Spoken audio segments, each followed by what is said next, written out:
Bu şeir bu ilin yaz fəslində Azərbaycanın gözəl mənzərəli dağlarına yolumuz düşərkən yaranıb. Oxuyaq zil incəgülü havası ilə o təbiətin qoynunda yayılıb məskən salan insanların sağlığına.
Baxırsan üstündə sürünür duman, əsir həzin yellərin dağlar.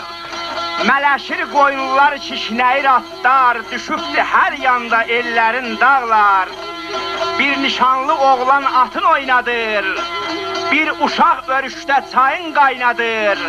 Qulağın üstündə sanki aynadır, bir gözəl darayır tellərin dağlar.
Qəlyan danışır qoca, bir gəlin yuxanı döşəyir saca, bir çoban sürüsünü yayıb yamaca, al yaşıl geyinib çöllərin dağlar, bir qarı oturub inəyin sağır, baxırsan bir qarı dağlardan ağır, yamyaşıl çöllərdən bərəkət yağır, şairə əl edir güllərin dağlar.